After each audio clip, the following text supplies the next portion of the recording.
मसीही में प्यारे भाइयों एवं बहनों, आप सबों को यीशु सहाय और मसीही नमस्कार। मैं आप सबों के बीच में परमेश्वर का वचन लेकर के आया हूं और आज का शीर्षक है परमेश्वर को प्रसन्न करने वाला जीवन जीना। जैसा कि मैंने बताया कि आज का जो शीर्षक है परमेश्वर को प्रसन्न करने वाला जीवन जीना, a life that pleases God. आइए हम देखें कि परमेश्वर को प्रसन्न करने वाला जीवन हम कैसे जी सकते हैं।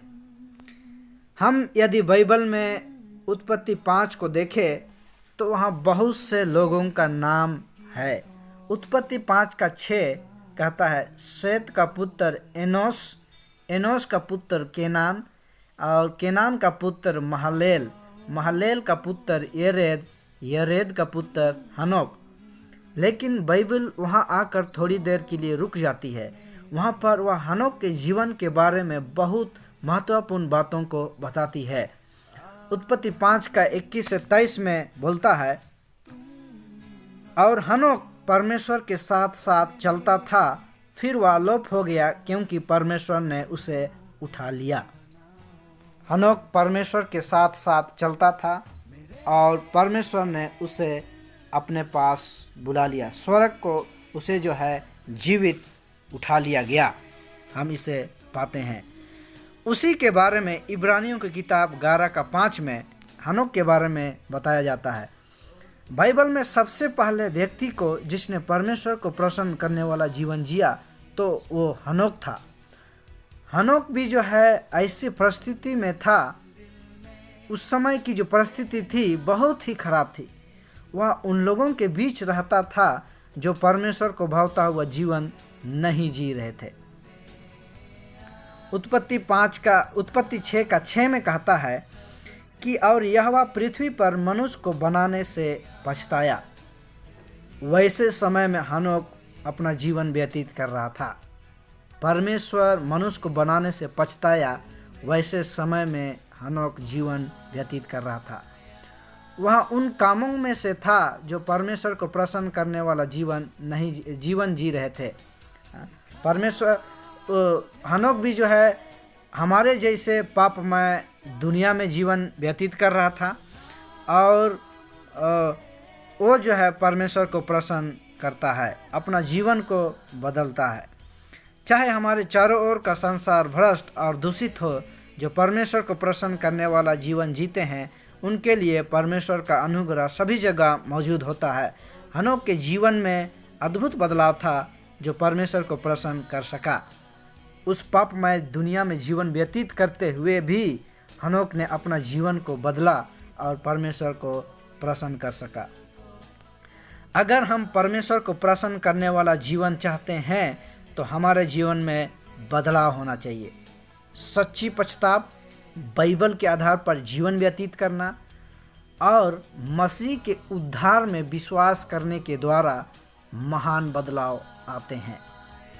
मेरी आपसे प्रार्थना है कि हम परमेश्वर को प्रसन्न करने वाला जीवन जिएं। इसीलिए आज के विषय को सही समझने के लिए हम 3 भागों में बांटेंगे। आइए हम देखें। पहला भाग, ऐसे लोग जिन्होंने परमेश्वर को प्रसन्न किया।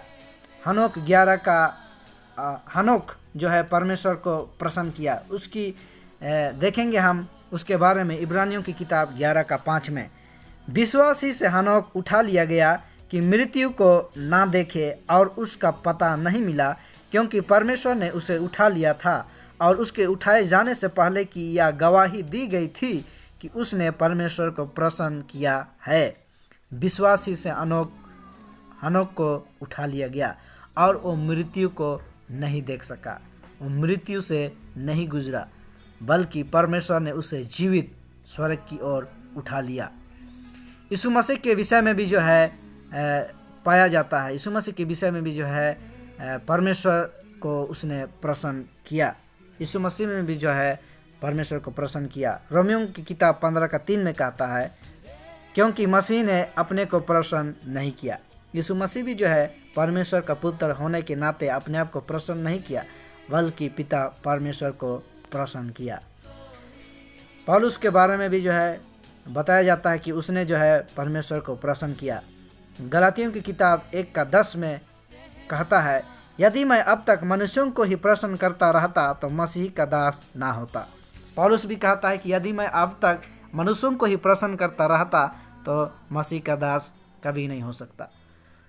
और चौथा में पौलुस जो है थिस्सलुनीकियों की कलीसिया को भी कहता है। पहला थिस्सलुनीकियों 4:1 में हम पाते हैं, वहाँ पर पौलुस कहता है, निदान हे भाइयों, हम तुमसे विनती करते हैं और तुम्हें प्रभु यीशु मसीह में समझाते हैं कि जैसे तुमने हमसे योग्य चाल चलना और परमेश्वर को प्रसन्न करना सीखा है और जैसा तुम चलते भी हो वैसे ही और भी बढ़ते जाओ, बोलता है। 5वां नंबर में अगला कौन होना चाहिए, ये सवाल है। जवाब है वह मैं और आप होना चाहिए। दूसरा नंबर में हम देखें, परमेश्वर किन बातों से प्रसन्न होता है। क्या स्कूल का टीचर अपने विद्यार्थियों के देर आने से प्रसन्न होता है? इसी प्रकार परमेश्वर भी कलीसियाओं में देर से आने वाले व्यक्तियों से प्रसन्न नहीं होता। जिस तरीका से स्कूल का टीचर जब एक विद्यार्थी देर से अपने क्लासरूम में प्रवेश करता है या तो फिर विद्यार्थी के विद्यालय में प्रवेश करता है तो टीचर जो है उससे प्रसन्न नहीं होता है, उसी तरीके से जब हम कलीसिया में लेट, देर से और आलसीपन से आते हैं तो परमेश्वर प्रसन्न नहीं होता है। क्या स्कूल का टीचर अपने विद्यार्थी आज्ञा ना मानने से प्रसन्न होता है? इसी प्रकार परमेश्वर भी अपने लोगों की आज्ञा ना मानने से प्रसन्न नहीं होता है। जिस तरीका से टीचर अपने विद्यार्थी जो आज्ञा नहीं मानता है उससे प्रसन्न नहीं होता है, उसी तरीका से जब हम परमेश्वर की आज्ञाओं को नहीं मानते हैं तो परमेश्वर हमसे खुश या प्रसन्न नहीं होता है। क्यों नहीं हम उन बातों को थोड़ी देर ध्यान दें जिनसे वह प्रसन्न होता है। साथ ही साथ आप अपने जीवन को देखते हैं, यदि ऐसा कुछ आप कर रहे हैं जिससे वह प्रसन्न नहीं होता है तो आज उन कामों को छोड़ दें और आज से निर्णय करें कि आप ऐसा जीवन जिएं जिससे वह प्रसन्न होता है। प्रश्न यह उठता है कि परमेश्वर किन बातों से प्रसन्न होता है। पहला नंबर, अपने सभी पापों से सच्चा पछतावा करने के द्वारा और पापों से नफरत करने के द्वारा हम परमेश्वर को प्रसन्न कर सकते हैं। दूसरा नंबर में, जब आप यीशु मसीह पर विश्वास करते हैं, जब हम सब यीशु मसीह पर विश्वास करते हैं, वो मुक्तिदाता है, वो जीवन देने वाला है और वो क्षमा करने वाला है। अगर हम विश्वास करते हैं तो हम परमेश्वर को प्रसन्न कर रहे हैं। तीसरे नंबर में, जब हम एक दूसरे को क्षमा करते हैं, हम प्रार्थना भी करते हैं कि जैसे तूने हमारे अपराधों को क्षमा किया उसी तरीक़ा से हमारे अपराधों को भी क्षमा कर। हम ये प्रार्थना करते हैं कि जिस तरीक़े से हमने अपराधों को क्षमा किया वैसे ही तू भी हमारे अपराधों को क्षमा कर। तो हमें ज़रूरत है कि हम एक दूसरे के पापों को क्षमा करें। चौथा नंबर में, परमेश्वर की आज्ञा मानने के द्वारा, जब हम परमेश्वर की आज्ञाओं को मानेंगे तो परमेश्वर प्रसन्न होता है। परमेश्वर का भय मानने के द्वारा, जब हम परमेश्वर का भय मानेंगे, उसकी उपस्थिति में बने रहेंगे, उसके अनुसार चलेंगे तो परमेश्वर प्रसन्न होगा। भलाई और उदारता करने के द्वारा, लोगों को हम भलाई करेंगे, लोगों के प्रति हम भलाई सोचेंगे तो जो है परमेश्वर प्रसन्न होगा। प्रभु के योग्य चाल चलने के द्वारा, प्रभु के जैसा चाल चलने के द्वारा, जैसा परमेश्वर चाहता है वैसे अगर हम अपने चाल चलन को सुधारेंगे, वैसी तरीके से जीवन व्यतीत करेंगे तो परमेश्वर प्रसन्न होगा। 9वां नंबर में, कंगालों की सुधि लेना और उन पर दया करना।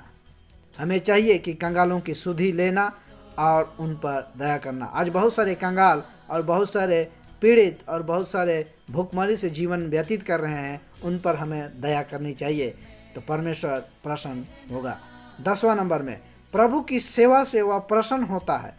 ऐसा कौन पिता है जब उसका पुत्र उसकी सेवा ईमानदारी से और सच्चाई से करे तो वह प्रसन्न ना हो। इस साल या इस महीने इस जीवन से प्रभु प्रसन्न हो। 11वें नंबर में, न्याय, कृपा और अपने परमेश्वर के सामने नम्रता से चलने के द्वारा परमेश्वर प्रसन्न होता है। यदि आप प्रभु को प्रसन्न करना चाहते हैं तो मनुष्य को प्रसन्न कभी नहीं करेंगे। यदि आप प्रभु को प्रसन्न करना चाहते हैं तो आप शरीर की अभिलाषाओं के अनुसार कभी नहीं चलेंगे। शराब, नशा, सिगरेट, गंदी तस्वीरें, बुराई, लड़ाई, लालच, व्यभिचार, मूर्ति पूजा, यदि आप प्रभु को प्रसन्न करना चाहते हैं तो आप समझौते का जीवन नहीं जिएंगे। यदि आप परमेश्वर को प्रसन्न करना चाहते हैं तो आप संसार के मामलों में शामिल नहीं होंगे। यदि आप प्रभु को प्रसन्न करना चाहते हैं तो आप सांसारिकता के कार्यों में संगति जैसे त्योहार, पर्व और रीति रिवाज में शामिल नहीं होंगे। तीसरा नंबर में हम देखें परमेश्वर को प्रसन्न करने वाले जीवन का इनाम। यदि हम परमेश्वर को प्रसन्न करते हैं तो हमारे जीवन में क्या बदलाव आ सकता है, हमारे जीवन में क्या आशीष हम प्राप्त कर सकते हैं। पहला नंबर में परमेश्वर की सामर्थ और उपस्थिति का आनंद उठा पाएंगे। तूफान में भी, सभी परिस्थितियों में प्रभु हमारे साथ रहेंगे। दूसरा नंबर में हम अपने प्रार्थना का उत्तर तुरंत पाएंगे। हम जो कुछ भी परमेश्वर से मांगेंगे परमेश्वर हमें देगा। तीसरे नंबर में वह हमारे शत्रुओं को हमारा मित्र बना देगा। वह हमारे शत्रुओं को छुएगा, उनका हृदय को हमारे प्रति नम्र करेगा और बदलेगा। तब वे हमें हानि नहीं पहुंचाएंगे। परमेश्वर को प्रसन्न करने वाला जीवन स्वर्ग की आशीष और पृथ्वी के भलाई को आकर्षित करता है। चौथा नंबर धन और महिमा। पांचवा नंबर परमेश्वर उन्हें अधिकारी बनाएगा। परमेश्वर हमें अधिकारी बनाएगा। छठवां नंबर प्रभु के दूसरे आगमन में पुनरुत्थान में शामिल होंगे। हनोक के समान बिना शारीरिक मृत्यु के स्वर्ग उठा लिए जाएंगे। जिस तरीका से यहाँ पर हमने इन सारे पदस्थलों के जरिए हमने देखा कि किस तरीका से अगर हम परमेश्वर के प्रसन्न करने वाला जीवन अगर हम जिएंगे तो ये सारी चीज़ें हम अपने जीवन में अनुभव कर सकेंगे। जिस तरीका से प्रभु के दूसरे आगमन में जो पहले पुनरुत्थान में हम शामिल हो सकेंगे। वचन कहता है क्या ही धन्य है वे जो पहले मसीह में मरे जी उठेंगे। यदि हम मसीह में मरते हैं तो हम पहले जी उठेंगे, हम पहले पुनरुत्थान के भागी होंगे। हनोक के समान जो बिना शारीरिक मृत्यु के द्वारा वो स्वर्ग को उठा लिया गया। अगर हम प्रभु यीशु मसीह को और परमेश्वर को प्रसन्न करेंगे, उसकी इच्छानुसार जीवन बिताएंगे तो ये सारे आशीषें हम प्राप्त कर सकेंगे और अनंत जीवन के भागी हम हो पाएंगे। क्या आप तैयार हैं परमेश्वर को प्रसन्न करने वाला जीवन जीने के लिए? क्या आप तैयार हैं कोई भी कीमत देने के लिए? क्या आप तैयार हैं प्रभु के लिए जीवन जीने के लिए? आज ये सवाल हमारे बीच में उठता है। क्या आज हम तैयार हैं परमेश्वर को प्रसन्न करने वाला जीवन जीने के लिए, या तो फिर मनुष्य को प्रसन्न करें या तो फिर दुनिया के लोगों को प्रसन्न करें? ये आज हमारे बीच में सवाल उठता है। क्या आप तैयार हैं कोई भी कीमत देने के लिए कि मैं या आप परमेश्वर को प्रसन्न करें? कोई भी कीमत चुकाने के लिए तैयार हैं? क्या आप तैयार हैं प्रभु के लिए जीवन जीने के लिए? आज हमें ज़रूरत है कि हम प्रभु के लिए जीवन जिएं। परमेश्वर हम सभी को आशीष देवे, सहायता और मदद करे कि हम परमेश्वर को प्रसन्न करने वाला जीवन व्यतीत